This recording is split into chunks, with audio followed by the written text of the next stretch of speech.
Hey guys, it's Steve with Basketball with Steve. Today I want to talk about the difference between an NBA superstar and an NBA All-Star.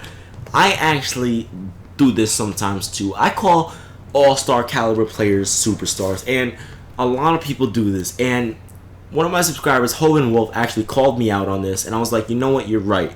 Here's why. I made a video before saying there's a big difference between an NBA superstar and NBA All-Star. And I talked about it and I said there are around only 11 real NBA superstars in the league. And, now there's 9 because Kobe and Tim Duncan retired. But anyway, the likes of those players include like Chris Paul, Dwyane Wade, Chris Bosh, LeBron, Melo, KD, Curry, Dirk Nowitzki, Tim Duncan, Kobe Bryant. Those type of players. You know what I mean? So, I probably missed one here. Carmelo, I know I said Melo. Just, you know what I'm trying to say. There are only 11 true superstars in the NBA. And here's the difference between an NBA superstar and an NBA All-Star. Now, this word gets misused so much, so thank Hogan Wolf for this video, because if it weren't for him, I wouldn't be making this video because I wasn't even thinking about it. And when he said it, I was like, you know what, you're actually right.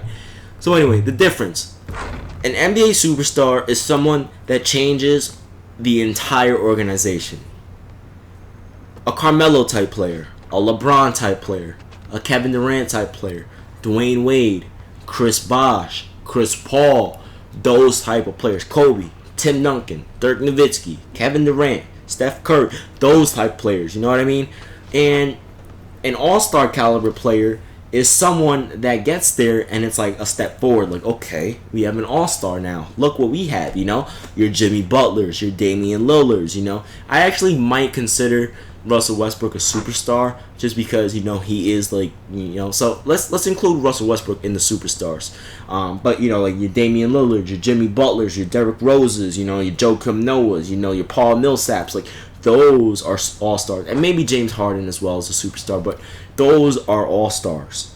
There's a big difference. Like, if someone signs Jimmy Butler, let's say the Knicks. Let me not talk about the Knicks because you guys hate when I talk about the Knicks all the time. So let's talk about, let's say the Sacramento Kings. Say the Sacramento Kings had a whole bunch of scrubs on that team. They signed Jimmy Butler. Does that mean immediately the whole franchise has changed? No. It just means they have an all-star caliber player on the team. When you have a superstar, it's like, okay, we have LeBron. We have Carmelo. Let's build around Melo. Let's build around Kobe. A superstar is someone that is so good, so dominant, has great leadership skills that the organization decides, okay, let's build around this player. That is an NBA superstar. An all-star is sort of like a sidekick. Like, for example, Carmelo Anthony. The Knicks are building around him. So what does that make Derrick Rose? His sidekick. LeBron with Kyrie. LeBron James is an NBA superstar. He's the best player in the world. So what does that make Kyrie? His sidekick. Now, there's no disrespect. Kyrie is a freaking beast. Derrick Rose is a beast. But they're not organization-changing players. That's the big difference. NBA superstars change the entire organization.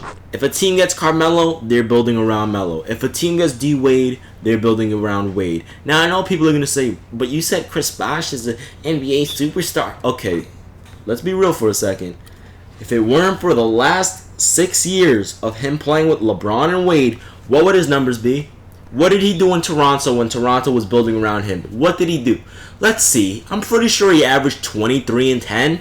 24 and 10.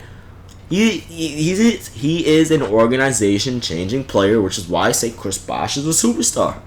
He's not just an all-star player. He's a superstar player. That's how good he is. Same thing with Wade in his prime. LeBron, Melo in his prime. Like, that's the difference. Tim Duncan, Dirk Nowitzki, Kobe. Like, those players change the organization. And superstars last a long time. There are times where players are superstars, but just injuries ruin their career, like Tracy McGrady or Gilbert Arenas, or like in Gilbert Arenas' case, they ruin their own career, like things like that. Stephon Martin, like those things, But the big difference between an NBA superstar and an NBA All-Star. So I hope I cleared that out. I cleared that up for everyone out there, because Hovind Wolf was actually right. You know, people misuse that, and I even said that myself. So that kind of made me a hypocrite, calling players like Klay Thompson a superstar, because he's not. He's not a organization changing player. Stephen Curry is. So when I say, oh, the Warriors have 4 superstars, what I mean is the Warriors have 2 superstars and 2 all-star players. There's a difference, but the reason why I just say that is because 4 superstars is easier than saying 2 superstars and 2 all-stars, So I could just say 4-star players, but you understand what I'm trying to say. There's a big difference. My bad, guys. I know, I made myself look like a hypocrite, but it's whatever. Thank you for watching. Let me know what you guys think. What is your opinion on the difference, or even if there is a difference between an NBA superstar and an NBA All-Star? Peace.